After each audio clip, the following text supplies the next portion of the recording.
Il fit passer l'annonce dans le journal, dans l'espoir de trouver de la compagnie. Mais 5 femmes avaient déjà fui avant le coucher du soleil, toutes avec la même excuse aux lèvres et la même peur dans les yeux.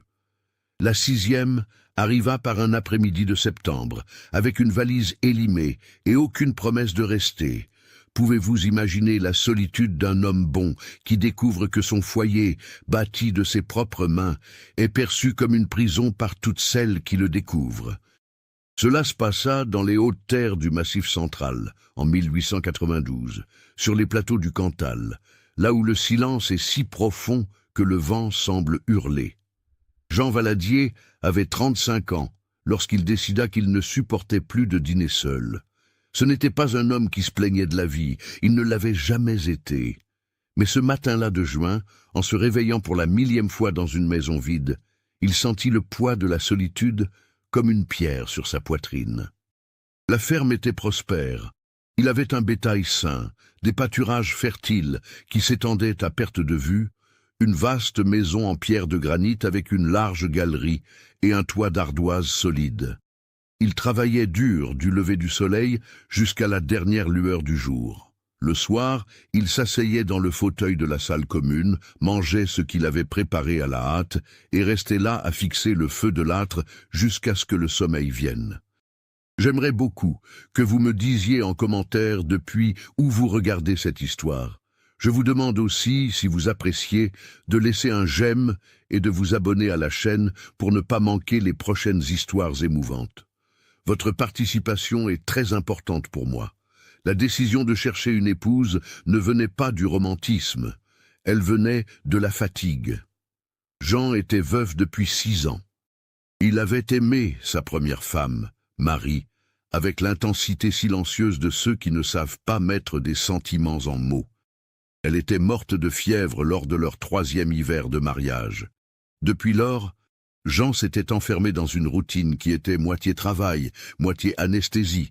Il ne fréquentait plus les bals du village, il n'allait plus aux messes mensuelles. Il faisait ses courses rapidement, payait ce qu'il devait, et retournait à la ferme comme on retourne dans une tanière sûre.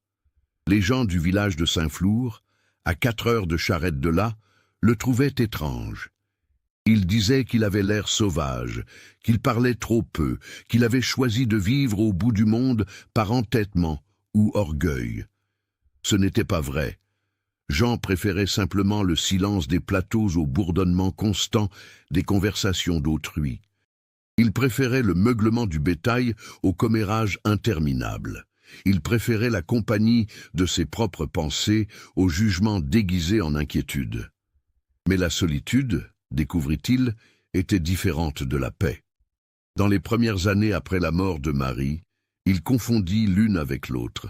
Il crut qu'il suffisait de travailler dur, de s'endormir épuisé, de se réveiller et de recommencer. Cela fonctionna un temps, jusqu'à ce qu'il commence à remarquer les détails.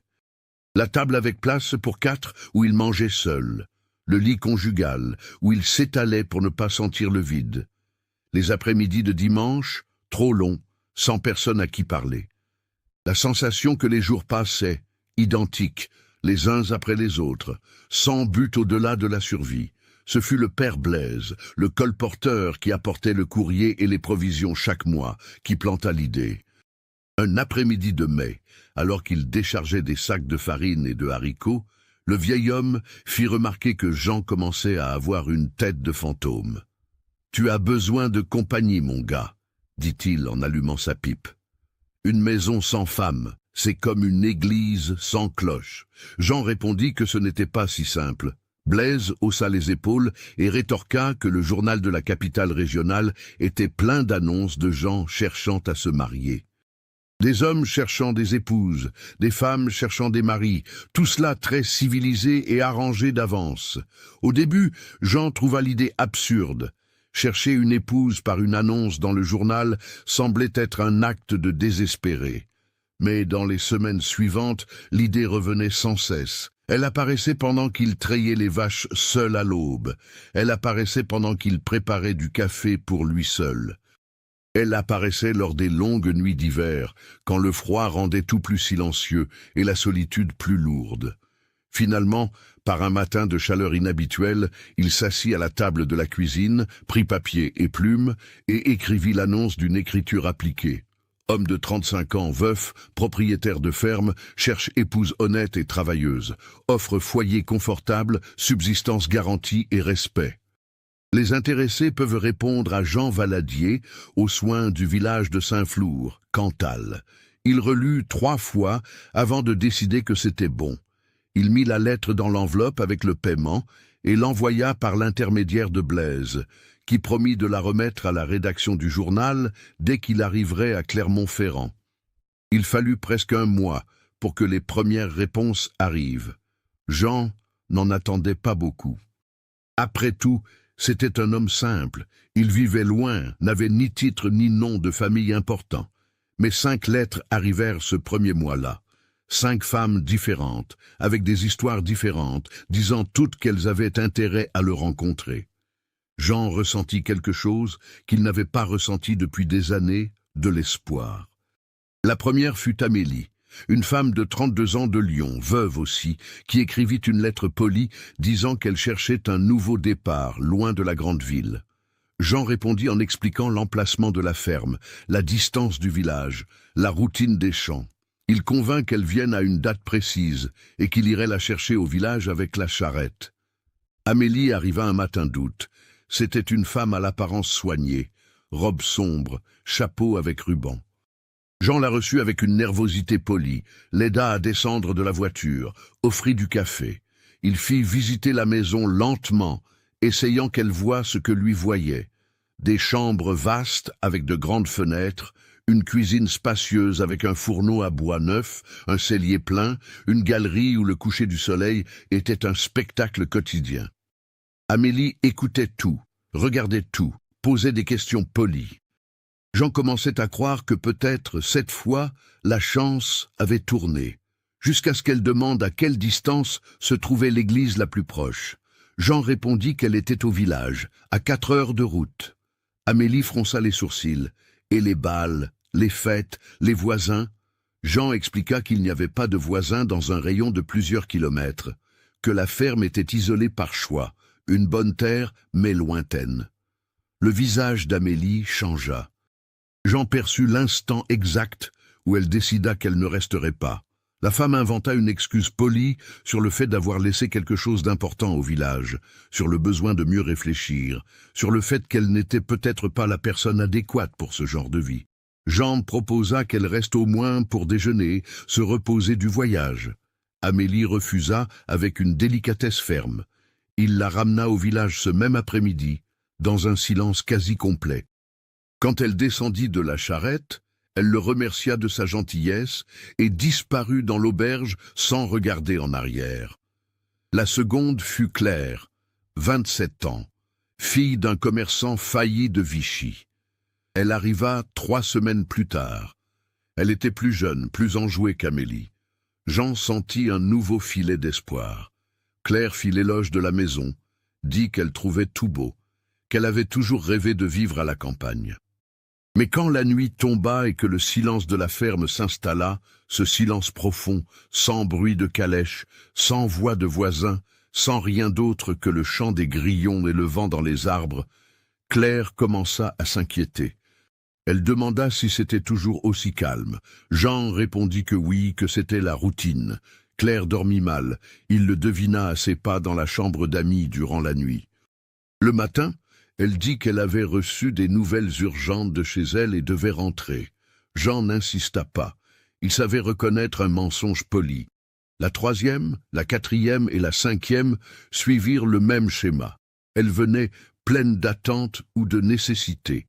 Jean les recevait avec un espoir de plus en plus timide. Il montrait la ferme, expliquait la routine, offrait son honnêteté sur ce qu'était la vie ici. Toutes trouvaient la maison belle, la terre fertile, Jean un homme décent, mais aucune ne parvenait à imaginer une vie dans cet isolement. L'une dit clairement qu'elle deviendrait folle sans personne avec qui converser. Une autre avoua qu'elle avait peur d'un endroit si désert, si loin de tout.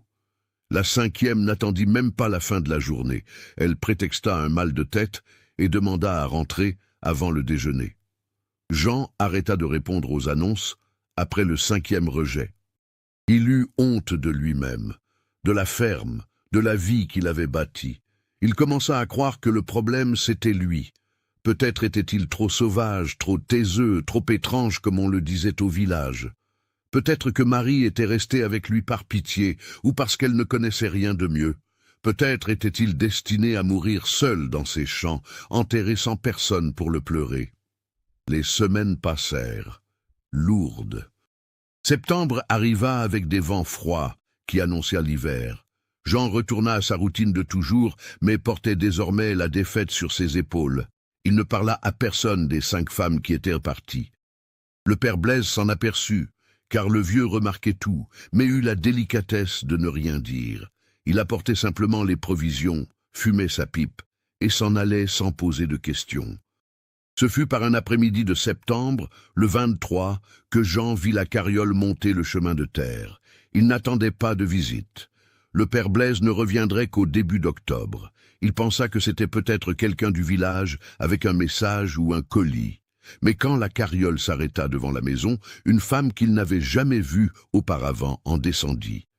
Elle était mince, de taille moyenne, avec une robe simple en tissu délavé et un chapeau qui avait vu des jours meilleurs. Elle portait une valise en cuir usé et regardait la maison avec une expression que Jean ne réussit pas à déchiffrer immédiatement. Le conducteur, un homme que Jean reconnut comme l'un des muletiers qui faisaient la route dans la région, descendit aussi et expliqua qu'il avait reçu un paiement pour amener la demoiselle jusqu'ici. Jean descendit les marches de la galerie, confus. Il regarda la femme, qui le regarda en retour avec des yeux sombres et fatigués. « Excusez l'intrusion, dit-elle, d'une voix ferme, malgré la fatigue visible. Je m'appelle Nathalie Briand. J'ai répondu à votre annonce dans le journal. J'ai envoyé une lettre prévenant de ma venue, mais peut-être n'est-elle pas arrivée à temps. » Jean resta figé, assimilant l'information. Il n'avait reçu aucune lettre. Il n'attendait plus personne. Il avait renoncé, mais elle était là, Nathalie Briand, debout devant sa maison, avec une valise à la main et l'expression de quelqu'un qui n'a nulle part ailleurs où aller. Le muletier s'éclaircit la gorge, impatient. « Je laisse la demoiselle alors, dit-il. Je dois reprendre la route avant qu'il ne fasse nuit. » Jean acquiesça sans trop savoir que faire. Il paya l'homme, qui partit en soulevant la poussière du chemin. Ils restèrent tous deux là, immobiles. Jean et Nathalie. Le silence de la ferme les enveloppait comme une lourde couverture. « Vous pouvez entrer, dit finalement Jean en prenant sa valise. Vous devez être fatigué du voyage. » Nathalie monta les marches derrière lui. Jean ouvrit la porte et la laissa entrer la première. La maison sentait le bois, la pierre froide et le café réchauffé. Il indiqua le fauteuil de la salle. « Asseyez-vous, je vais faire du café frais. » Nathalie s'assit le dos droit, les mains sur les genoux, regardant autour d'elle avec une attention qui semblait cataloguer chaque détail. Tandis que Jean s'affairait au fourneau, il sentit le poids du moment. Encore une qui partirait avant la tombée de la nuit. Encore une qui trouverait tout beau mais impossible. Encore un rejet qu'il devrait avaler en silence. Il prépara le café avec un soin excessif, gagnant du temps, retardant l'inévitable. Quand il revint avec les tasses, Nathalie avait ôté son chapeau. Ses cheveux étaient châtain foncé, attachés en un chignon simple. Elle avait un visage aux traits communs, mais des yeux qui semblaient voir plus qu'ils ne le devraient. « Merci, dit-elle en acceptant la tasse. Jean s'assit sur l'autre chaise, laissant une distance respectueuse entre eux. Ils burent le café en silence pendant quelques minutes. Finalement, Jean rassembla son courage et demanda à propos de la lettre qu'elle avait mentionnée. Nathalie expliqua qu'elle l'avait envoyée 3 semaines plus tôt, prévenant qu'elle viendrait dès qu'elle réussirait à réunir l'argent pour le voyage.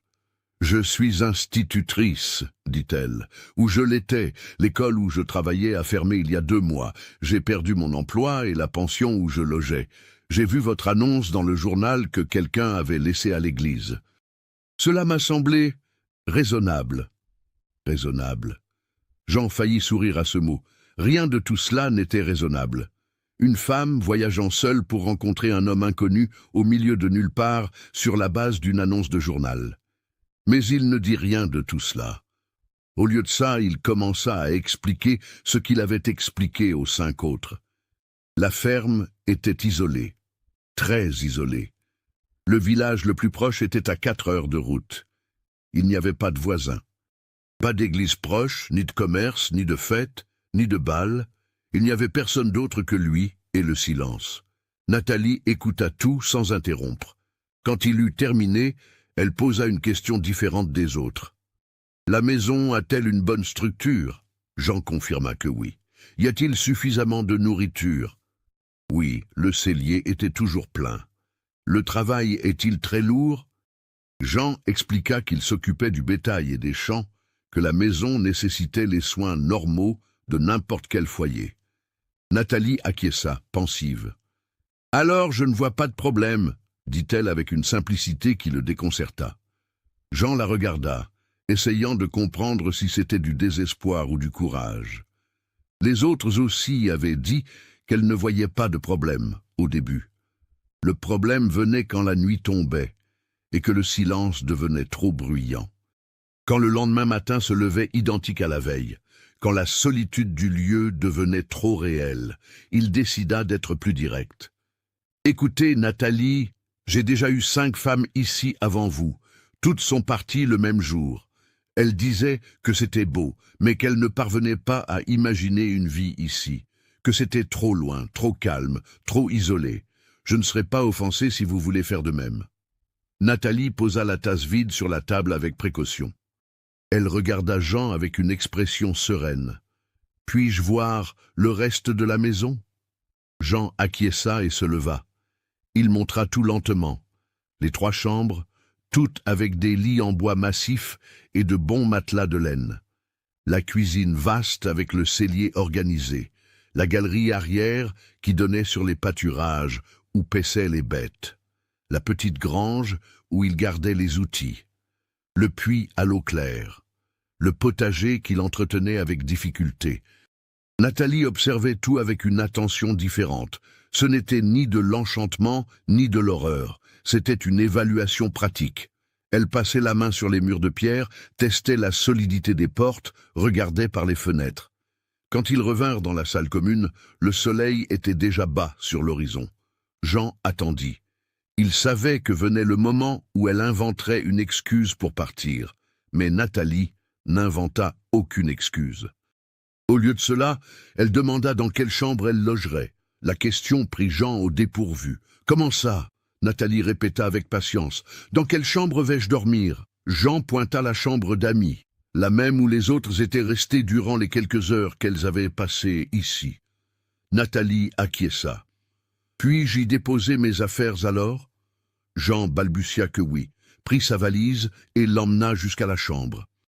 Elle le suivit, regarda autour d'elle, ouvrit la fenêtre pour faire entrer l'air. « Merci, » dit-elle, « je vais m'installer avant qu'il ne fasse noir. » Jean sortit de la chambre encore confus. Il retourna à la cuisine et commença à préparer le dîner machinalement. Des pommes de terre, de la saucisse sèche d'Auvergne, du pain qu'il avait fait 2 jours plus tôt. Il s'attendait à tout moment à entendre Nathalie l'appeler, disant qu'elle avait changé d'avis, qu'elle voulait rentrer. Mais elle n'appela pas. Quand le repas fut prêt, c'est lui qui l'appela. Nathalie apparut dans la cuisine, les cheveux détachés maintenant, tombant sur ses épaules. Elle avait le visage lavé et une expression plus reposée. Ils dînèrent dans un silence quasi complet. Jean ne savait pas quoi dire. Nathalie mangeait lentement, mastiquant bien, sans hâte. Quand elle eut terminé, elle débarrassa elle-même les assiettes et commença à laver. Jean protesta en disant que ce n'était pas nécessaire, qu'elle était invitée. Nathalie le regarda avec quelque chose qui ressemblait presque à de l'amusement. « Je suis venue ici pour être épouse, pas invitée. Une épouse, ça travaille. » Sa franchise le laissa sans voix. La nuit tomba tout à fait. Le silence de la ferme s'installa, ce silence qui avait fait fuir toutes les autres. Jean alluma la lampe à pétrole de la salle. Nathalie s'assit dans le fauteuil près de la fenêtre, regardant l'obscurité dehors. Jean attendit. Il attendit qu'elle dise qu'elle avait peur, que c'était trop effrayant, qu'elle voulait partir. Mais Nathalie ne dit rien de tout cela. Elle resta juste là, à regarder, respirant profondément comme quelqu'un qui réussit enfin à remplir ses poumons après très longtemps. « C'est silencieux », commenta-t-elle après un long moment. Jean confirma que oui, que c'était toujours ainsi. Nathalie tourna le visage vers lui. « Bien », dit-elle simplement. Jean ne comprit pas. « Bien », elle acquiesça. « J'ai passé les dernières années à vivre dans une pension aux murs fins où j'entendais tout ce que les voisins faisaient. J'entendais les disputes, les fêtes, les pleurs. À l'école, c'était 30 enfants qui criaient en même temps. Dans la rue, les charrettes, les vendeurs, les commérages constants. J'étais fatigué du bruit. Ici, c'est du repos. » Jean la regarda, essayant d'assimiler cette réponse. Aucune des autres n'avait parlé ainsi. Aucune n'avait vu le silence comme du repos. Toutes l'avaient vu comme une prison, comme de l'ennui, comme une mort lente. Mais Nathalie voyait différemment. Ses yeux avaient une expression de paix que Jean reconnut, car c'était la même expression qu'il ressentait lui-même quand il revenait du village vers la ferme. « Vous n'allez pas demander à rentrer demain » demanda-t-il à voix basse. Nathalie le regarda directement. « Pourquoi le demanderais-je » Jean ne sut que répondre. Elle continua, la voix ferme mais sans impolitesse. « Écoutez, Jean, je vais être honnête avec vous. Je ne suis pas venu ici par amour. Je ne suis pas venu parce que j'ai lu votre annonce et imaginé un roman à l'eau de rose. Je suis venu parce que je n'ai pas d'emploi, je n'ai pas de maison, je n'ai pas d'argent.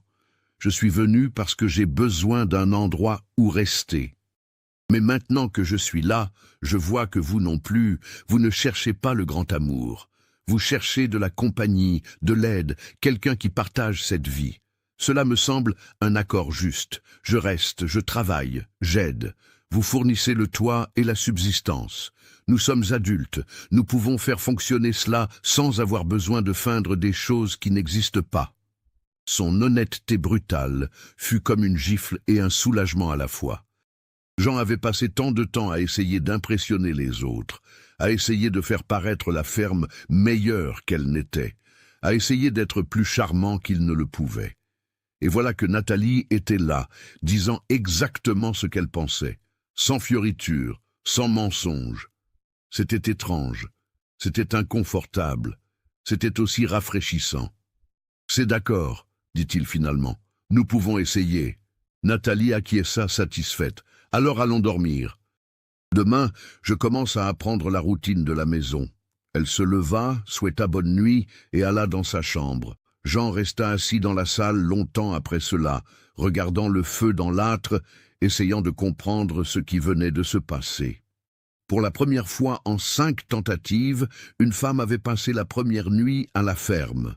Pas par enchantement, pas par romantisme, mais par choix pratique et honnête. Il ne savait pas encore si cela marcherait. Il ne savait pas si Nathalie changerait d'idée le lendemain matin ou la semaine suivante, quand l'isolement deviendrait routine et non plus seulement nouveauté.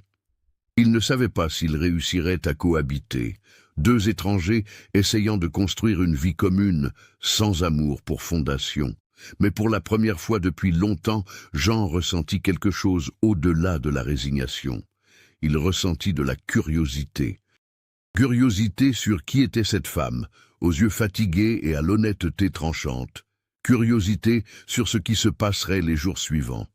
Curiosité sur la possibilité que peut-être, juste peut-être, elle resterait. Nathalie se réveilla au chant du coq et à la lumière du soleil entrant par la fenêtre de la chambre. Un instant, elle ne sut pas où elle était. Le plafond de bois sombre, l'odeur de campagne qui venait du dehors, le silence profond brisé seulement par les bruits de la nature. Puis, elle se souvint. La ferme. Jean. La décision qu'elle avait prise. Elle se leva lentement, sentant son corps endolori par le long voyage de la veille. Elle s'habilla de la robe la plus simple qu'elle avait, attacha ses cheveux en un chignon pratique et sortit de la chambre. La maison était vide. Nathalie marcha jusqu'à la cuisine et trouva du café chaud dans la cafetière sur le fourneau, du pain frais sur la table, du beurre dans un pot en grès. Il y avait un mot écrit d'une écriture soignée à côté. « Je suis sorti traire les vaches. Servez-vous, je reviens vite. » Nathalie prit une tasse, se servit du café, s'assit à la table. Elle mangea lentement, appréciant la saveur simple des tartines de beurre, le café fort et amer. Par la fenêtre de la cuisine, elle voyait les champs s'étendre jusqu'à l'horizon, le ciel bleu sans nuages, le vert intense des pâturages. Quand elle eut terminé, elle lava sa tasse et commença à explorer la maison avec plus d'attention qu'elle ne l'avait fait la veille au soir. La salle commune avait des meubles solides en bois foncé, une grande cheminée en pierre, 2 fauteuils confortables, une petite étagère avec des livres. Nathalie s'approcha de l'étagère, curieuse. Il y avait une quinzaine de livres là, au dos usé par tant d'usages. Elle passa ses doigts sur les titres. Elle reconnut quelques classiques français. Un livre de poésie, 2 sur l'élevage, 1 sur les plantes médicinales. C'étaient des livres lus, aimés, pas seulement de la décoration. La cuisine était spacieuse et organisée. Des casseroles de cuivre pendaient au mur, un cellier avec des étagères pleines de provisions, le fourneau à bois bien entretenu. Nathalie ouvrit le cellier et vit des sacs de farine, de haricots, de riz, de sucre. Il y avait de la saucisse sèche pendue, des pommes de terre en caisse, des oignons, de l'ail. Il y avait de l'organisation ici, de la méthode. Ce n'était pas la maison d'un homme négligent. C'était la maison de quelqu'un qui avait appris à prendre soin de soi avec dignité. Les chambres étaient simples mais propres. La chambre que Jean utilisait avait un lit fait avec une précision militaire, des vêtements pliés sur la chaise, rien qui ne traînait. La chambre d'amis où elle avait dormi avait la même simplicité fonctionnelle. La 3e chambre était vide, à l'exception d'une table collée au mur et d'une caisse en bois dans un coin. Nathalie ne toucha à rien, se contentant d'observer. Elle retourna à la cuisine et commença à travailler. D'abord, elle balaya le sol. Ensuite, elle lava la vaisselle que Jean avait laissée le matin. Elle nettoya la table, organisa les casseroles, alimenta le fourneau avec du bois de la pile qui se trouvait à l'arrière. Elle finissait quand elle entendit des pas sur la galerie. Jean entra portant 2 seaux de lait. Il s'arrêta en la voyant là, travaillant comme s'il ne s'y attendait pas. « Bonjour » dit Nathalie naturellement. Jean répondit au salut d'une voix hésitante.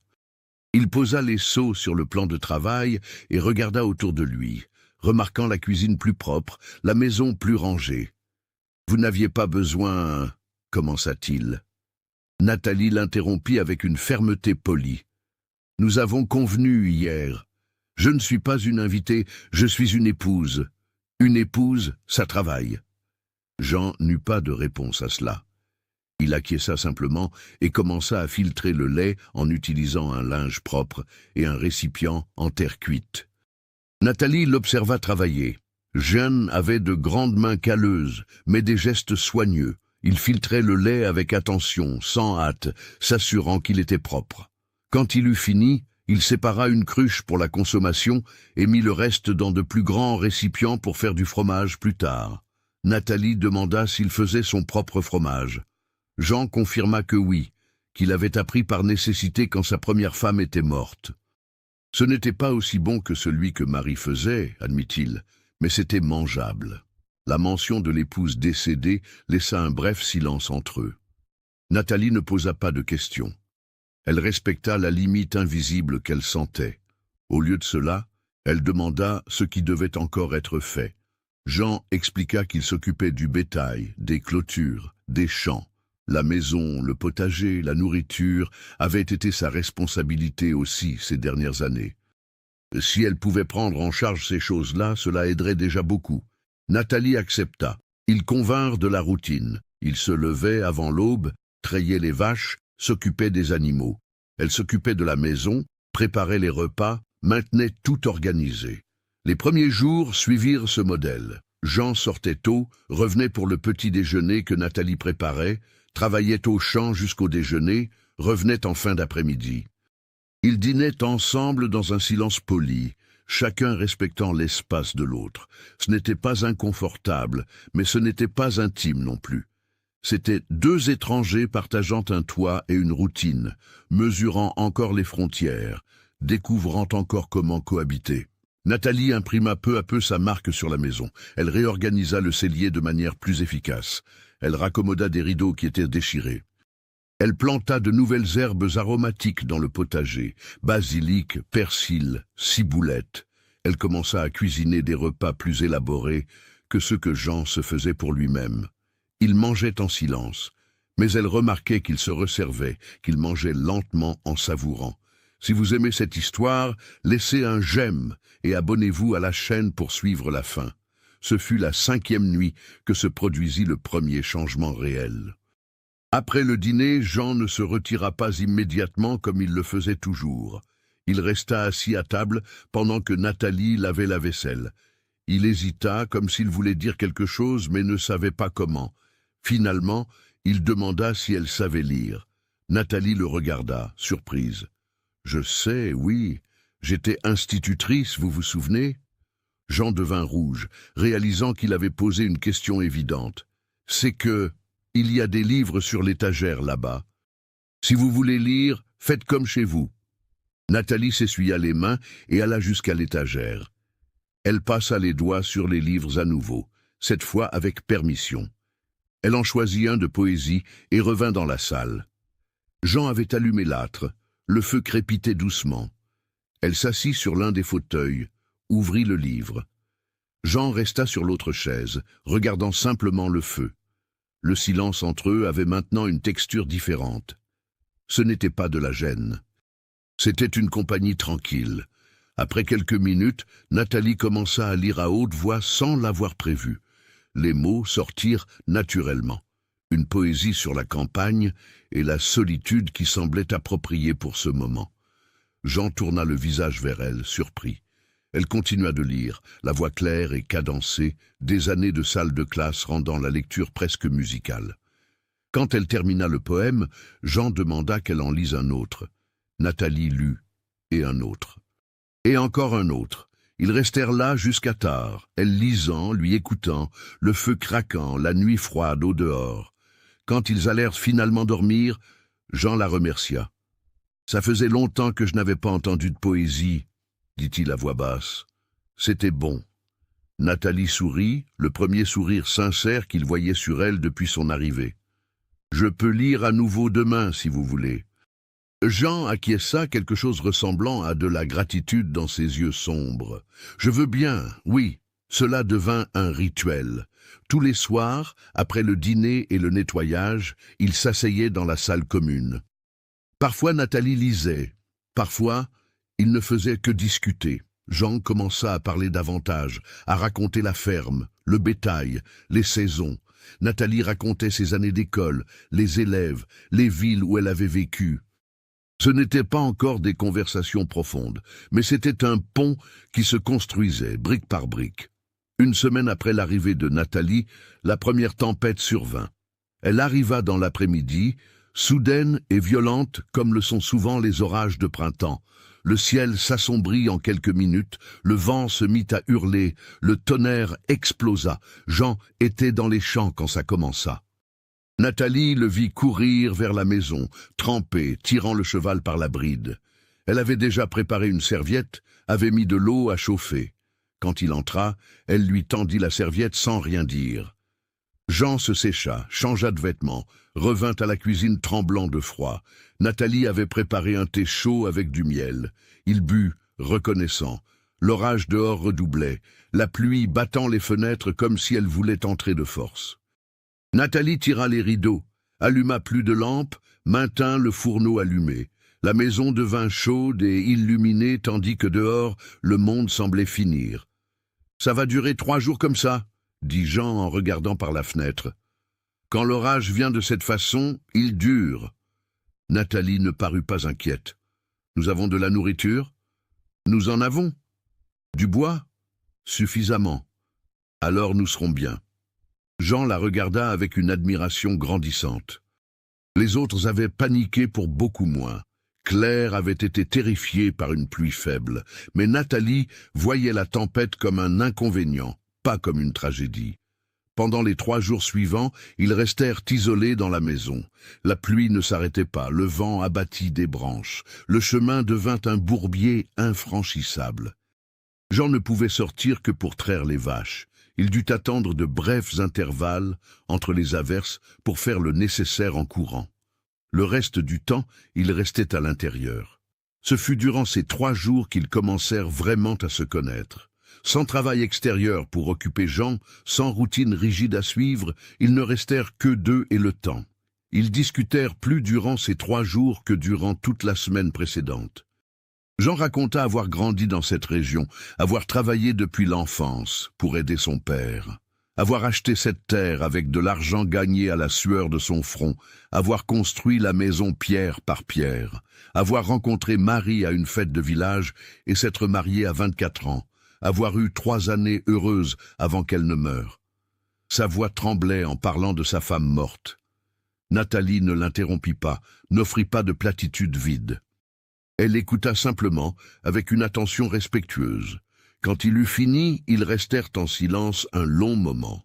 Finalement, Nathalie parla de sa propre vie, d'être devenue orpheline à 16 ans, d'avoir étudié pour être institutrice avec le peu d'argent que ses parents avaient laissé, d'avoir travaillé dans 5 écoles différentes en 12 ans, déménageant toujours parce que les écoles fermaient ou parce que des problèmes surgissaient. Elle raconta les propositions de mariage qu'elle avait reçues au fil des ans. 3 hommes différents avaient demandé sa main. L'un était un veuf avec 6 enfants qui voulait une nourrice gratuite, pas une épouse. Un autre était un ivrogne qui cherchait une femme avec un emploi pour l'entretenir.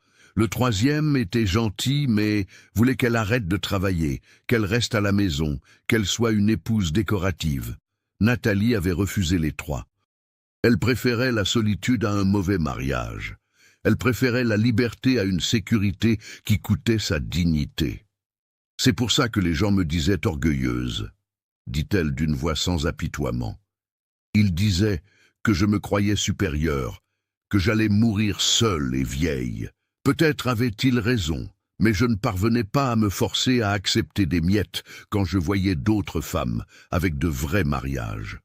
Jean comprit parfaitement cela. Lui aussi avait été traité d'orgueilleux, d'étrange, pour avoir refusé de rentrer dans le moule qu'on attendait de lui.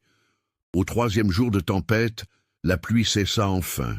Le soleil apparut timide entre les nuages. L'air sentait la terre mouillée. Jean sortit pour évaluer les dégâts.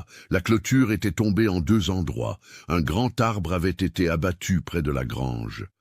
Mais dans l'ensemble, la ferme avait bien résisté. Il revint à la maison et trouva Nathalie sur la galerie, regardant les champs détrempés avec une expression sereine. « C'est beau ici », dit-elle sans le regarder. « Après l'orage, tout devient plus vert. » Jean s'arrêta à côté d'elle. « C'était bien ?» Nathalie confirma. « Je ne sais pas expliquer exactement, mais il y a de la paix ici. Même avec la tempête, même isolé du monde, il y a eu de la paix. » Jean sentit quelque chose se serrer dans sa poitrine. Il comprit exactement ce qu'elle voulait dire parce qu'il ressentait la même chose. Les semaines qui suivirent apportèrent des changements subtils mais importants. Jean commença à faire de petites choses qu'il ne faisait pas avant. Il cueillait des fleurs des champs et les laissait sur la table de la cuisine. Il répara la marche de la galerie qui bougeait depuis des mois. Il rapporta une peau de mouton pour que Nathalie garnisse la chaise où elle s'asseyait pour lire. Nathalie rendait l'appareil à sa manière. Elle faisait le pain qu'il aimait le plus. Elle raccommoda toutes ses chemises avec un soin qui n'était pas seulement fonctionnel. Elle commença à planter des rosiers devant la maison, disant que toute maison avait besoin de fleurs. Ce n'étaient pas des gestes romantiques au sens traditionnel. C'étaient des gestes pratiques de soin, d'attention, de respect grandissant. Mais il y avait quelque chose en eux qui commençait à paraître davantage. Jean remarquait l'odeur de savon quand Nathalie passait près de lui. Nathalie remarquait comment ses yeux s'attardaient sur elle quand il pensait qu'elle ne regardait pas. Il n'en parlait pas, mais il le sentait.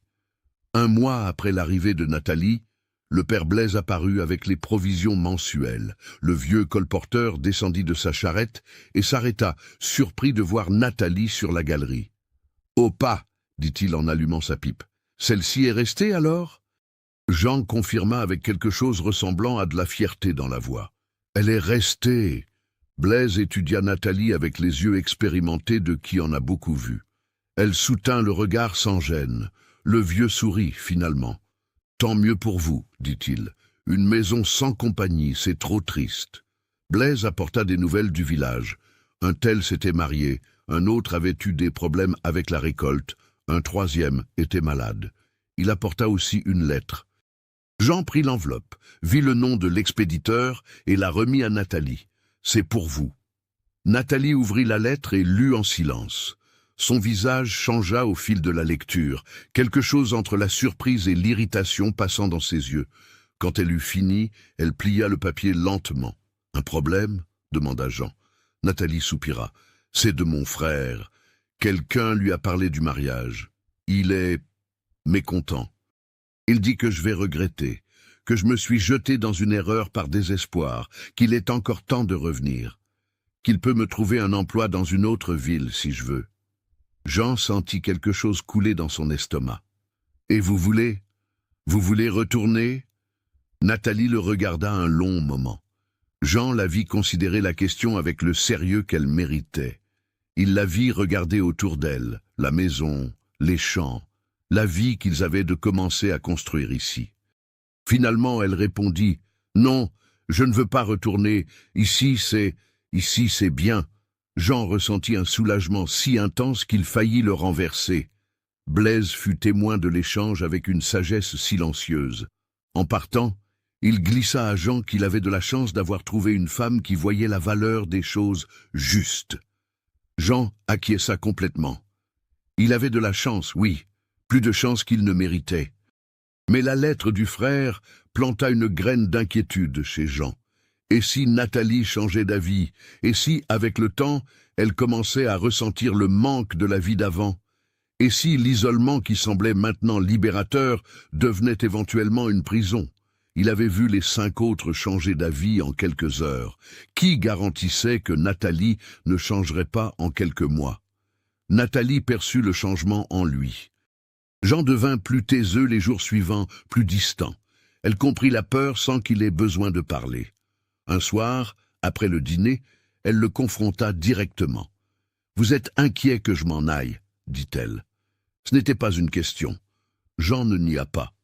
« Ce serait raisonnable si c'était le cas, » répondit-il. « Ce n'est pas une vie facile ici, et vous avez des options maintenant. Votre frère peut aider. » Nathalie posa le torchon sur la table avec fermeté.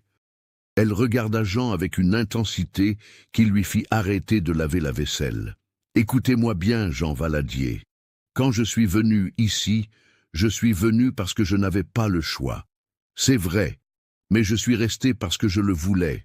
Chaque jour qui a passé, chaque matin où je me suis réveillé, chaque nuit où j'ai dormi, c'était un choix.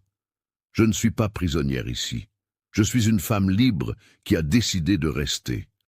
Et je continuerai de décider de rester tant que ce sera ce que je veux.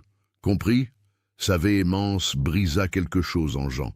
Elle brisa la peur, l'insécurité, la certitude qu'il serait abandonné à nouveau. Il acquiesça, la voix rauque. « Compris. » Nathalie adoucit son expression. « En plus, continua-t-elle d'un ton plus léger, j'ai déjà planté les rosiers. Je ne m'en irai pas avant de les voir fleurir. » Jean sourit, le premier sourire sincère qu'elle voyait sur lui. « Ça va prendre des mois pour fleurir, » prévint-il. « Je sais, » répondit Nathalie. « Je serai là pour le voir. » Cette conversation changea quelque chose entre eux. La tension que Jean portait disparut. La distance polie qu'il maintenait commença à diminuer. Ils commencèrent à s'asseoir plus près dans la salle le soir.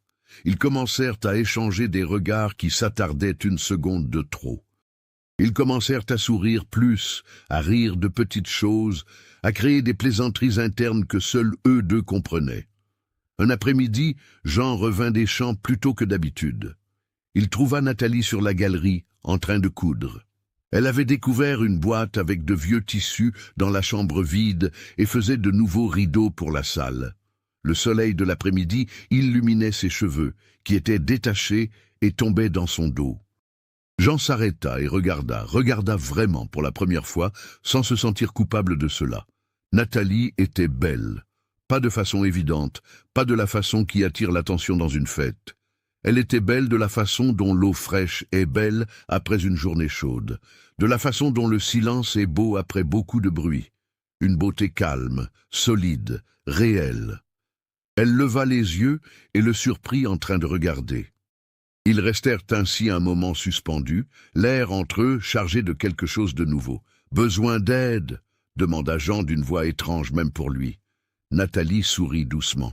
« Vous pouvez tenir le rideau pour que je voie la longueur ?» Jean s'approcha, prit le bout du tissu. Il se tenait très près, plus près qu'il ne l'avait été depuis son arrivée. Jean sentit l'odeur de savon et de romarin qui venait d'elle.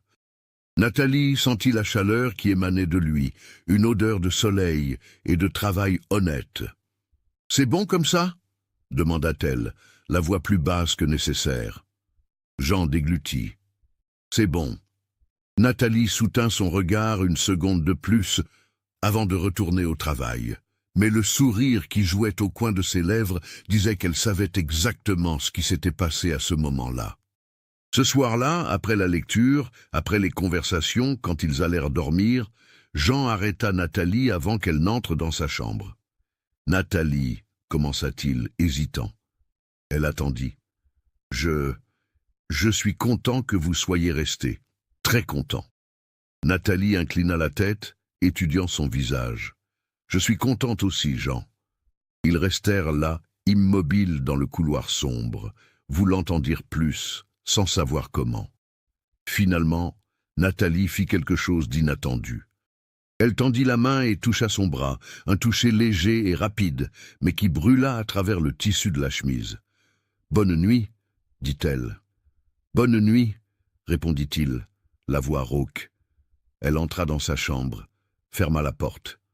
Jean resta figé dans le couloir un long moment, sentant l'endroit où elle l'avait touché, sachant que quelque chose avait changé entre eux de façon irréversible. À partir de ce jour, la nature de leur relation commença à se transformer. Ils étaient encore prudents, respectaient encore les frontières, mais les frontières changeaient, bougeaient, ouvrant des possibilités. Les touchers accidentels devinrent des touchers intentionnels, les regards furtifs devinrent des regards soutenus. Les silences confortables devinrent lourds de sens. Jean commença à jouer de la guitare le soir, chose qu'il n'avait pas faite depuis des années. Il avait rangé l'instrument après la mort de Marie, sentant qu'il n'avait plus droit à la musique. Mais un soir, il la sortit de sa boîte dans la chambre vide, nettoya la poussière, accorda les cordes. Il joua des airs simples, ses doigts rouillés retrouvant des accords oubliés. Nathalie écoutait, enchantée. « Je ne savais pas que vous jouiez, » dit-elle. Jean haussa les épaules. « Ça faisait longtemps que je n'avais pas joué. Je pensais avoir oublié. » Mais je crois que certaines choses, on ne les oublie pas vraiment. Ce n'était pas de la guitare qu'il parlait. Nathalie comprit. Certaines choses, on ne les oublie pas, acquiesça-t-elle doucement. Et certaines choses, on les réapprend, d'une nouvelle façon, avec une nouvelle personne. Leurs yeux se rencontrèrent. Jean joua un accord final et posa la guitare de côté. « Nathalie » commença-t-il, mais elle secoua la tête. « Pas maintenant, » dit-elle gentiment. « C'est encore tôt. Allons doucement. » Jean comprit. Elle avait raison. Ce qui grandissait entre eux était trop précieux pour être pressé. 2 mois après l'arrivée de Nathalie, le moment décisif arriva. Son frère apparut. Il arriva dans une calèche de louage, un homme d'une 40aine d'années en vêtements de ville et à l'expression désapprobatrice. Nathalie était au potager quand elle vit la calèche monter le chemin. Elle sut immédiatement qui c'était. Elle appela Jean, qui était dans la grange. « Mon frère, » dit-elle simplement. Jean s'essuya les mains, arrangea sa chemise et alla à la rencontre du visiteur avec Nathalie à ses côtés. Le frère descendit de la calèche et regarda autour de lui avec un dédain mal dissimulé. « Alors, c'est ici que tu vis, Nathalie ?» dit-il sans saluer. « Au bout du monde. » Nathalie croisa les bras. « Bonjour à toi aussi, Henri. » Henri regarda finalement Jean, une évaluation froide et critique. « Vous devez être le mari. » Jean tendit la main. Jean Valadier. Henri serra la main sans enthousiasme. Je suis venu chercher ma sœur, dit Henri droit au but. Je lui ai trouvé un emploi dans une école à Vichy. C'est une grande ville, civilisée. Elle peut recommencer sa vie correctement. Jean sentit son estomac s'effondrer, mais ne dit rien. Il regarda Nathalie. Elle le regarda en retour, l'expression ferme. « Je ne viens pas, Henri, » dit-elle calmement. « Je te l'ai déjà dit dans la lettre que j'ai envoyée. » Henri fit un geste impatient. « Tu ne réfléchis pas bien? Regarde cet endroit, c'est isolé, c'est arriéré, c'est la solitude complète. Qu'est-ce que tu vas faire ici? Vieillir seul, en t'occupant de la maison d'un autre. »« Ce n'est pas la maison d'un autre, » répondit Nathalie. « C'est ma maison, et je ne suis pas seul. » Henri regarda de Jean à Nathalie, quelque chose ressemblant à de la pitié dans les yeux. « Nathalie, tu connais à peine cet homme. Tu t'es mariée par désespoir. Mais tu n'as pas besoin de continuer dans cette erreur. Tu peux revenir, tu peux avoir une vraie vie. » Nathalie fit un pas en avant, la voix toujours calme, mais avec de l'acier en dessous. « C'est ma vraie vie, Henri. Pour la première fois depuis des années, je vis comme je veux, pas comme les autres l'attendent. Ce n'est pas une erreur, c'est un choix. » « Mais qu'est-ce qu'il y a ici ?» insista Henri, frustré. « Qu'est-ce que cet endroit offre ?» Nathalie regarda autour d'elle, les champs verts, la maison solide, Jean debout à ses côtés. « Il y a la paix, » dit-elle simplement. « Il y a le respect, il y a la liberté. Et il y a la possibilité d'un avenir que je construis, pas qu'on me donne comme une faveur. » Henri secoua la tête, vaincu. « Tu commets une erreur, » répéta-t-il. « Mais je vois que tu ne vas pas m'écouter. » Nathalie s'adoucit un peu.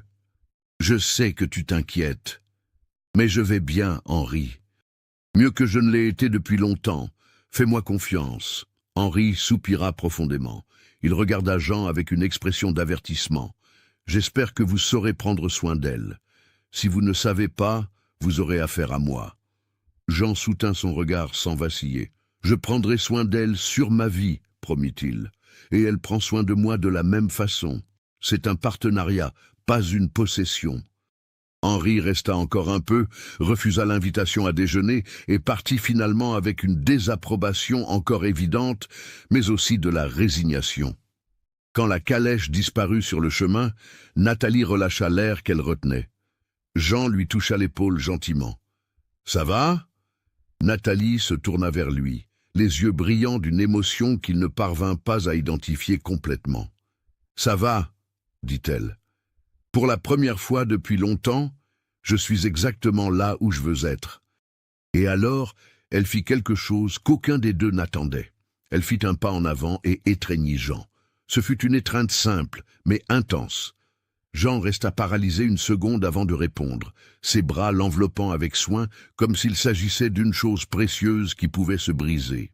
Ils restèrent ainsi un long moment, le soleil chaud sur eux, le vent doux apportant l'odeur des champs, le monde entier réduit à cette étreinte. Quand ils se séparèrent, quelque chose avait changé définitivement. Ils n'étaient plus des étrangers partageant une maison. Ils n'étaient plus un accord pratique de convenance. Ils étaient deux personnes qui commençaient à tenir l'une à l'autre, commençant à ressentir, commençant à construire quelque chose de réel et de vrai au milieu de cet isolement que les autres voyaient comme une malédiction, mais qu'eux voyaient comme une bénédiction. Octobre arriva amenant la chaleur annonçant l'été. Les champs devinrent plus secs, le ciel plus bleu, les après-midi plus longs. Jean et Nathalie avaient trouvé leur propre rythme de vie, une danse silencieuse de routines partagées et de moments volés. 3 mois avaient passé depuis qu'elle était arrivée avec sa valise élimée et aucune promesse de rester.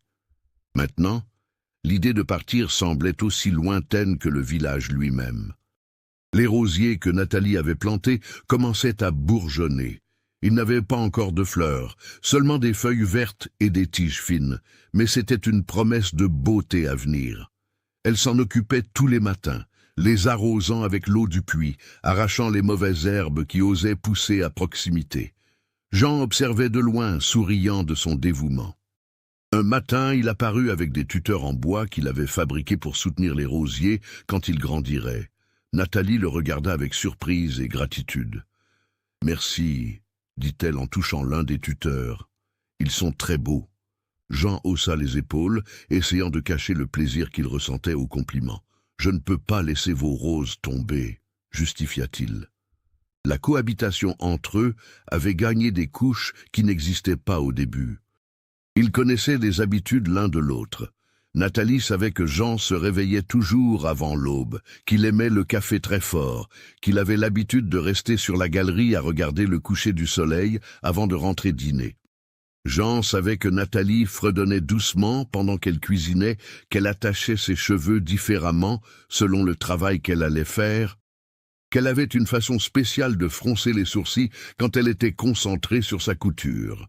Mais au-delà des habitudes, il connaissait des choses plus profondes. Jean découvrit que Nathalie avait peur du tonnerre, bien qu'elle ne l'admette jamais à voix haute. Il le devinait à la façon dont elle devenait plus silencieuse pendant les orages, comment elle serrait sa tasse de thé plus fort. Nathalie découvrit que Jean faisait des cauchemars parfois, des nuits où il se réveillait en sursaut avec des souvenirs de sa femme morte. Elle l'entendait à travers la cloison fine, mais respectait trop pour faire un commentaire. Simplement, le lendemain, elle faisait le café plus fort et préparait le pain qu'il préférait, un soin silencieux qu'il comprenait sans mots. Les touchés entre eux étaient devenus plus fréquents et moins accidentels. La main de Jean se posant sur son dos quand il passait dans la cuisine. Les doigts de Nathalie ajustant le col de sa chemise avant qu'il ne sorte travailler. Le bras qu'il offrait quand il marchait dans les champs l'après-midi. La main d'elle acceptant l'appui, les doigts entrelacés avec une naturalité croissante. C'étaient des touchés qui disaient plus que des mots, construisant l'intimité brique par brique. Un soir, tandis que Nathalie lisait dans la salle, Jean prit la guitare et commença à jouer une musique qu'elle ne connaissait pas. C'était une mélodie douce, mélancolique, mais belle. Quand il eut fini, Nathalie demanda ce que c'était. Jean hésita avant de répondre. « J'ai composé ça, » avoua-t-il. « Il y a des années, quand Marie était encore en vie. Je ne l'ai jamais joué pour personne après sa mort. » Nathalie sentit le poids de la confiance qu'il déposait en elle. « C'est magnifique, » dit-elle sincère. « Triste mais magnifique. Vous pouvez la jouer encore ?» Jean joua à nouveau et cette fois Nathalie prêta attention à chaque note, chaque pause, chaque accord. Quand il eut terminé, elle dit quelque chose qu'elle n'avait pas planifié. « Vous savez ce qu'il faut à cette musique? Elle a besoin d'une suite. La partie triste existe déjà, mais il manque la partie où l'espoir revient. » Jean la regarda un long moment. Alors, devant elle, il reprit la guitare et commença à jouer une nouvelle séquence, des accords plus légers, un rythme plus joyeux. Il improvisa une suite qui transformait la mélancolie en quelque chose proche de la joie. Nathalie sourit, et quand il eut fini, elle avait les yeux brillants. « Parfait, » dit-elle tout bas. C'était parfait. Cette nuit-là, quand ils allèrent dormir, Jean s'arrêta dans le couloir, comme c'était devenu l'habitude. Mais cette fois, au lieu de simplement dire au revoir, il prit son courage à deux mains. « Nathalie, » commença-t-il, la voix hésitante, « je suis heureux, très heureux, et c'est grâce à vous. » Nathalie sentit son cœur s'accélérer. « Je suis heureuse aussi, Jean. » Ils restèrent à se regarder, l'air entre eux chargé de possible. Jean fit un pas en avant, lentement, lui laissant le temps de reculer si elle le voulait. Elle ne recula pas. Il leva la main et toucha son visage, un effleurement doux comme une aile de papillon. « Je peux !» demanda-t-il, la voix rauque. Nathalie répondit en se penchant vers l'avant, comblant la distance entre eux. Le baiser fut timide au début, prudent, testant les frontières. Mais alors Nathalie posa sa main sur sa nuque et Jean la tira plus près, et le baiser s'approfondit, gagnant une urgence qui venait de mois de retenue. Quand finalement ils se séparèrent, ils étaient tous deux à bout de souffle, les cœurs battant la chamade. « Bonne nuit, Nathalie, » dit Jean, la voix brisée par l'émotion. « Bonne nuit, Jean, » répondit-elle, un sourire aux lèvres. Ils entrèrent dans leurs chambres respectives, mais aucun des deux ne dormit facilement cette nuit-là. Ils restèrent allongés dans le noir, repassant ce moment, sachant qu'ils avaient franchi une ligne qui ne pourrait être refranchie. Et ils ne voulèrent pas revenir en arrière. Les jours suivants apportèrent un changement dans la dynamique entre eux. Ce qui avait été prudent et respectueux devint ouvertement affectueux. Jean embrassait le front de Nathalie quand il sortait travailler. Nathalie tenait son visage entre ses mains quand il revenait poussiéreux des champs. Il s'asseyait plus près sur le canapé le soir, le corps d'elle appuyé contre le sien, sa tête sur son épaule. Ils n'avaient pas encore parlé explicitement de ce qui se passait, mais tous deux le savaient. Cela cessait d'être un accord pratique pour devenir un vrai mariage. Si vous aimez cette histoire, laissez un j'aime et abonnez-vous à la chaîne. Un après-midi, Nathalie était au potager en train de cueillir des tomates quand elle sentit une présence derrière elle. Elle se retourna et vit Jean debout là, la regardant avec une expression intense. « Il s'est passé quelque chose ?» demanda-t-elle, inquiétude immédiate. Jean secoua la tête. « Non, c'est juste, je pensais... » « À quoi ?» Il fit un pas en avant. « À la chance que j'ai. À comment tu aurais pu partir comme toutes les autres, mais tu es resté. À comment cette maison était vide et maintenant elle est pleine. À comment j'étais seul et maintenant je ne le suis plus. » Nathalie lâcha le panier de tomates et alla vers lui. « Jean, » dit-elle en prenant ses mains, « je ne suis pas resté par pitié. Je ne suis pas resté par obligation. Je suis resté parce que je le voulais, et je continue ici parce que je le veux. Parce que ceci, » elle fit un geste autour d'elle, « nous deux, cette vie que nous construisons, c'est bon, c'est réel, c'est ce que je veux. » Jean la tira pour une étreinte serrée. « Je t'aime, » dit-il contre ses cheveux, les mots sortant sans planification. « Je t'aime, Nathalie. » Nathalie sentit les larmes piquer ses yeux.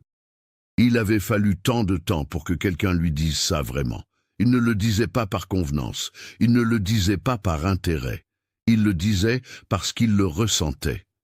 Elle s'écarta juste assez pour regarder son visage. « Je t'aime aussi, » répondit-elle. Et cette fois, quand ils s'embrassèrent, ce fut différent. Ce n'était plus un test, ce n'était plus de la prudence. C'était une confirmation, c'était un engagement, c'était une promesse. Cette nuit-là, Nathalie ne dormit pas dans la chambre d'amis. Elle déménagea dans la chambre que Jean occupait, dans le lit conjugal qu'il avait utilisé seul pendant tant d'années. Ils restèrent éveillés jusqu'à tard, discutant dans le noir, faisant des plans, partageant des rêves. Jean parla d'agrandir l'élevage, de construire une plus grande grange. Nathalie parla de transformer la chambre vide en vraie bibliothèque, de peut-être apprendre à lire et à écrire à ceux qui voudraient apprendre quand ils viendraient à la ferme. « Tu crois que quelqu'un viendrait jusqu'ici pour apprendre ?» demanda Jean dubitatif. Nathalie sourit dans l'obscurité. « Si le père Blaise répand la nouvelle, il y a toujours des gens voulant apprendre. Et ça n'a pas besoin d'être une école formelle. Ça peut être juste aider qui en a besoin. » Jean embrassa son front. « Tu es trop bonne pour ce monde, » dit-il. Nathalie rit doucement. « Et toi, tu es trop bon pour croire que tu es bizarre parce que tu aimes la paix. » Ils restèrent enlacés, écoutant les bruits de la nuit dehors, et pour la première fois depuis des années, ils dormirent tous les deux sans poids, sans peur, sans solitude. Les mois suivants furent faits de découvertes et de constructions.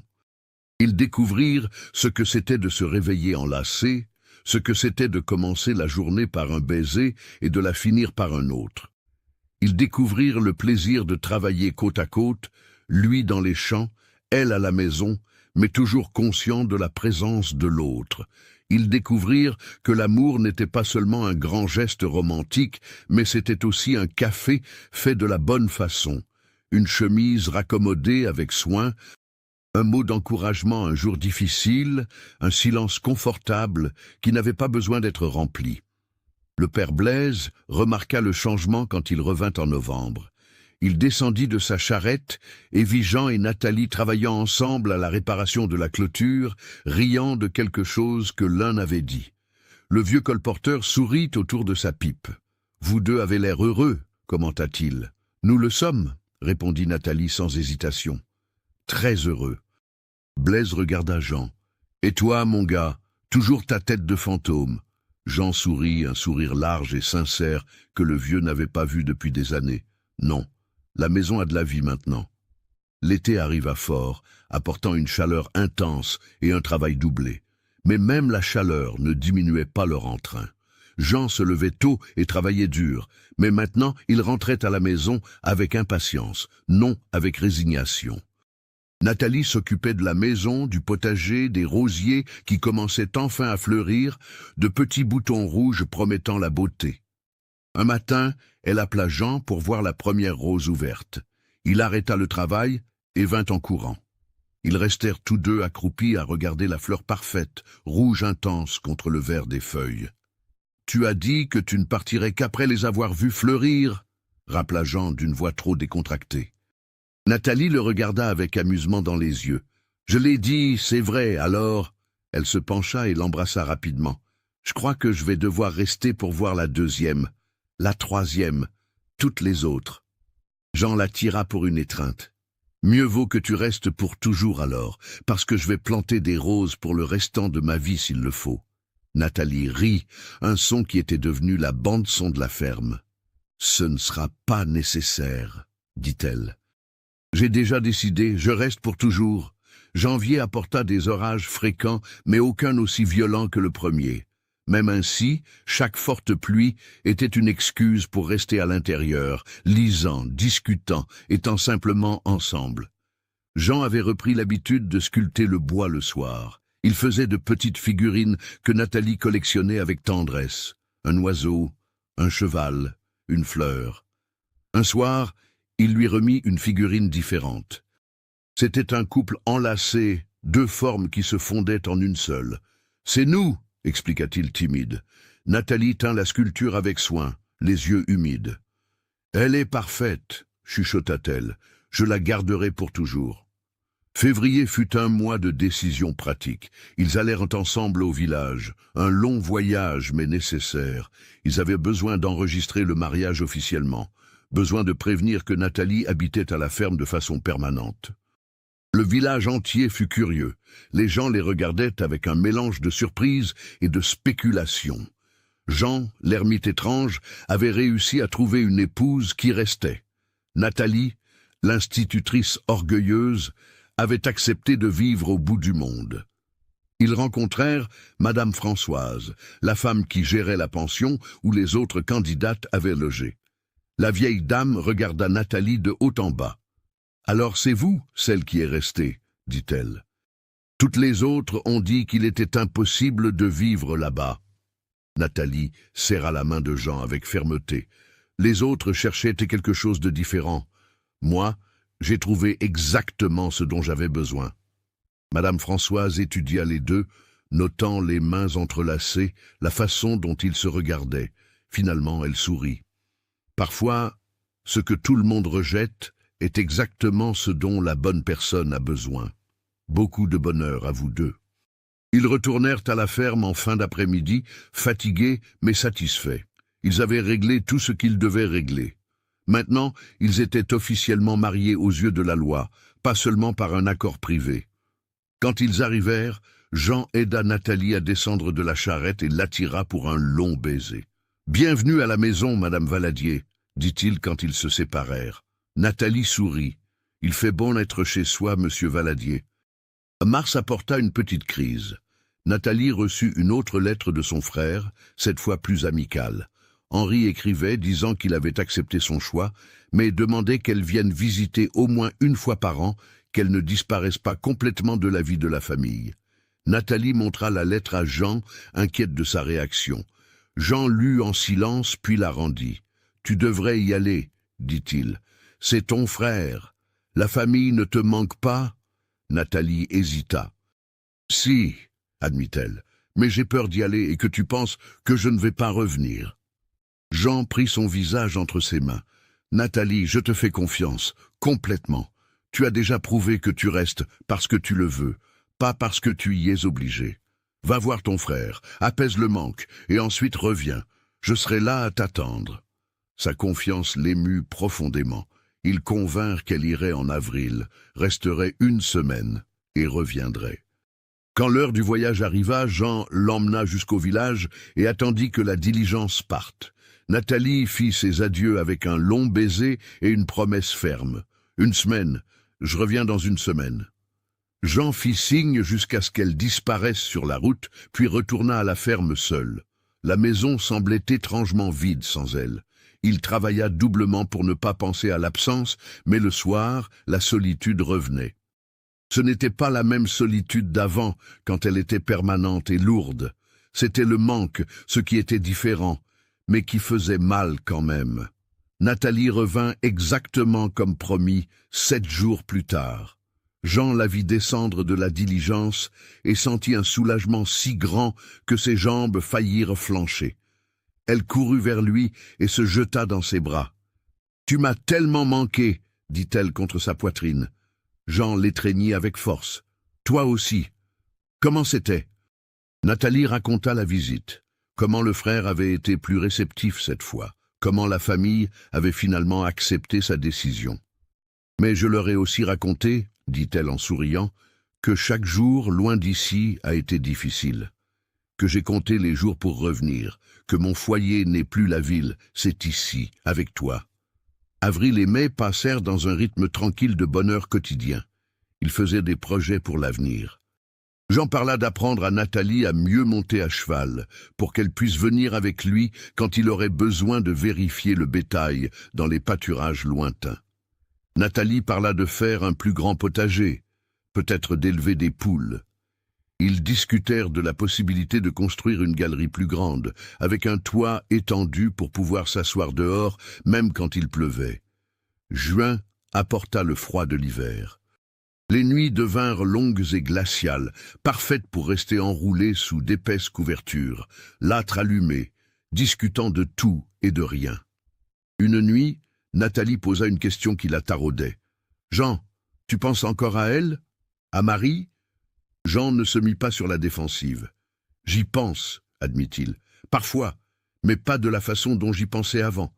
Avant, c'était comme une blessure qui ne fermait pas. Maintenant, c'est un souvenir. Un bon souvenir d'un temps qui fut bon, mais qui est passé. Tu n'es pas en compétition avec un fantôme, Nathalie. Tu es réelle, tu es ici, et c'est toi que j'aime maintenant. » Nathalie acquiesça, satisfaite de son honnêteté. « J'avais peur de ça, » avoua-t-elle, « d'être un second choix, que tu sois avec moi juste parce qu'elle n'est plus là. » Jean se tourna vers elle, de l'intensité dans les yeux. « Tu n'es pas un second choix. Tu es le bon choix au bon moment. Marie a été importante, je ne vais pas le nier. Mais tu es mon présent et mon futur. C'est différent, mais ce n'est pas moins, c'est même plus, parce que maintenant je connais la valeur de ce que j'ai. » Nathalie l'embrassa, déversant tout l'amour qu'elle ressentait dans ce baiser. Juillet fut un mois de travail intense. La clôture avait besoin de réparations étendues.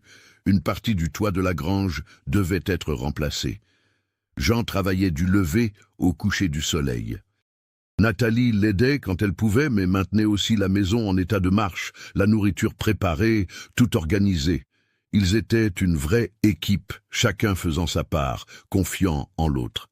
Le soir, ils tombaient au lit, épuisés, mais satisfaits de ce qu'ils avaient accompli. Août apporta une surprise. Nathalie commença à ressentir des nausées le matin, une fatigue excessive, des changements dans son corps qu'elle reconnut. Elle attendit d'être sûre avant de le dire à Jean. Un soir, après le dîner, alors qu'ils étaient assis dans la salle, elle prit son courage à 2 mains. « Jean, je dois te dire quelque chose. » Il la regarda, percevant sa nervosité. « Qu'y a-t-il » Nathalie respira à fond. « Je suis enceinte, nous allons avoir un enfant. » Jean resta paralysé un moment qui parut une éternité. Nathalie sentit une peur soudaine. Et s'il ne voulait pas? Et si le souvenir de sa première femme mourant en couche revenait le hanter? Mais alors le visage de Jean s'ouvrit en un sourire immense, les yeux brillants de larmes qu'il n'essaya pas de cacher. « Vraiment? Tu es sûr ?» Nathalie acquiesça, riant et pleurant en même temps. « J'en suis sûr. » Jean l'attira pour une étreinte écrasante. « Nous allons avoir un enfant, » répéta-t-il émerveillé. « Nous allons être parents. » Les mois suivants furent faits de préparation et d'émotion. Jean devint super protecteur, ne laissait pas Nathalie faire de travaux lourds, insistait pour qu'elle se repose plus. Nathalie trouvait cela drôle mais aussi touchant. Ils commencèrent à préparer la 3e chambre, qui avait été un débarras, la transformant en chambre pour le bébé. Ils peignirent les murs, Jean construisit un berceau en bois de ses propres mains, sculptant des détails délicats sur les côtés. Nathalie cousit des draps, fit des rideaux, prépara de petits vêtements. Le père Blaise fut ému par la nouvelle quand il l'apprit. « Une nouvelle vie arrivant dans cette ferme, dit-il en souriant. C'est un bon signe. » Il promit qu'il amènerait la sage-femme du village quand l'heure arriverait. Jean remercia, mais il était visiblement nerveux.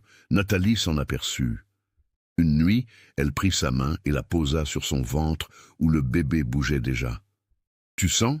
demanda-t-elle. « Tout va bien, je vais bien, nous allons aller bien. » Jean sentit le mouvement sous la paume de sa main et sentit la peur se mêler à la joie. « S'il te plaît, prends soin de toi, » implora-t-il. « Je ne sais pas ce que je ferais si je te perdais. » Nathalie embrassa son front. « Tu ne vas pas me perdre. Je suis forte. La sage-femme sera là et tu seras à mes côtés. Nous allons traverser ça ensemble et nous aurons notre enfant dans les bras à la fin. » Jean acquiesça, choisissant de croire, choisissant de faire confiance. Février de l'année suivante apporta le moment attendu. Nathalie entra en travail par un matin chaud. Jean envoya chercher la sage-femme immédiatement, mais il savait qu'il faudrait des heures pour qu'elle arrive.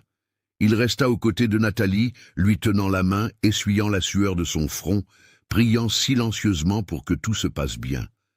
Nathalie était forte, plus forte qu'il ne l'avait imaginé. Elle travaillait avec la douleur, respirait comme la sage-femme le lui avait enseigné lors de sa visite des mois plus tôt, gardait son calme, même quand lui était en panique intérieure. La sage-femme arriva à temps, une femme expérimentée et tranquille qui prit le contrôle de la situation. Elle ordonna à Jean de faire bouillir de l'eau, d'apporter des linges propres, de se rendre utile pour ne pas craquer. Jean obéit, les mains tremblantes, le cœur dans la gorge. Chaque gémissement de douleur de Nathalie était un coup de poignard pour lui, mais elle restait forte, elle continuait de lutter, elle continuait d'être vivante. Quand le pleur du bébé résonna enfin dans la maison, Jean sentit ses genoux faiblir.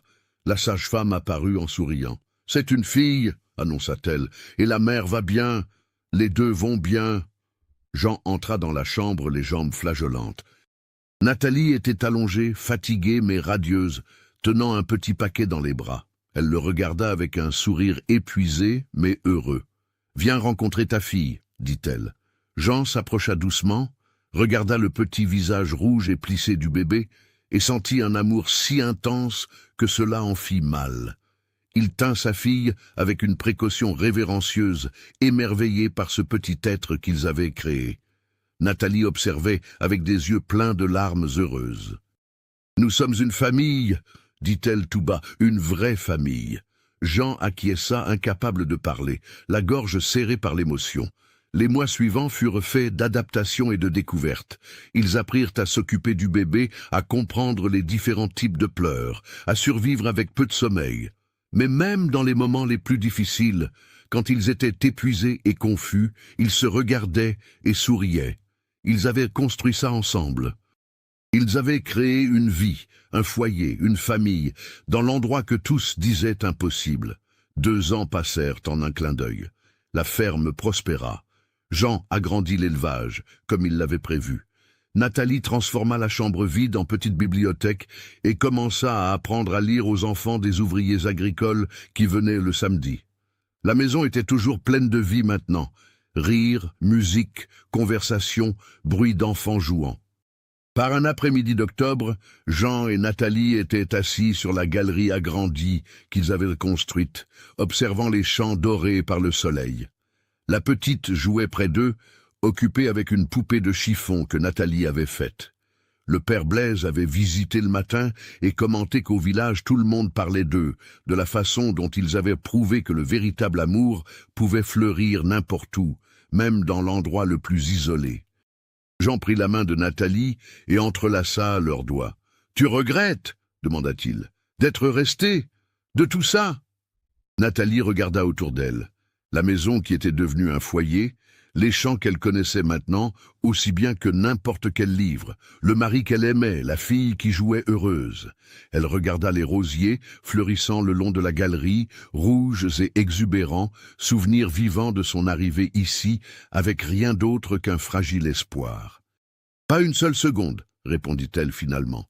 Cette vie, cet endroit, toi, c'est tout ce que j'ai toujours voulu, mais je ne savais pas que je le cherchais. » Jean sourit, ce sourire large qu'elle avait appris à aimer. Il la tira plus près. « Moi aussi, dit-il. J'ai passé des années à croire que j'étais destiné à la solitude, que personne ne supporterait de rester ici. Et alors tu es arrivé, et tu as tout transformé. Tu n'as pas changé l'endroit. Tu as changé ma façon de voir l'endroit. » Nathalie posa sa tête sur son épaule. « Tu sais ce qui est drôle? Toutes ces femmes qui sont venues avant moi ont vu une prison. Elles ont vu un isolement impossible.